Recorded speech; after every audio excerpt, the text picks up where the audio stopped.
प्रयाग मिश्रा की नींद का टूटना एक नया अध्याय प्रारंभ करता है। उस रात की गूंज जो उसे जगाने आई थी मात्र एक दस्तक नहीं थी बल्कि एक पुकार थी। खिड़की की ओर बढ़ते हुए वह सन्नाटे के बीच छुपे रहस्य को समझने का प्रयास कर रहा था जब उसकी निगाह नीली डिश पर पड़ी।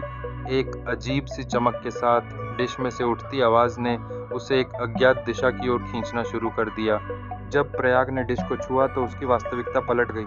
सफेद आंखों और घूमती दीवारों के बीच वह एक गहन अनुभव में डूब गया। वहां अंधेरा और नीली रोशनी इसे एक असाधारण वातावरण में तब्दील कर दिया। एक विशाल गोल कमरे में जहां कोई और नहीं था, केवल वह और एक गूंजती आवाज। यह उसे असाधारण बनने के विकल्प की ओर इशारा कर रही थी, एक रास्ता जो उसके जीवन को एक नई दिशा दे सकता था।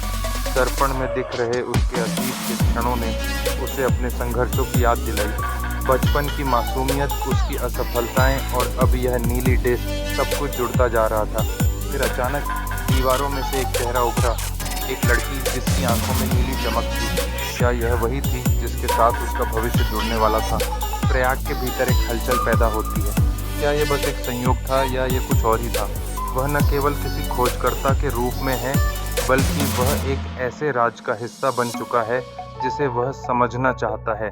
संपूर्णता की खोज में क्या वह सच में उस नीली आंखों वाली लड़की से मिलने का साहस दिखा पाएगा? क्या उसकी मिठास और संघर्ष उसे उस अज्ञात यात्रा की ओर ले जाने में सहायक होगा? इस गूंजती आवाज ने उसे विचार करने पर मजबूर कर दिया।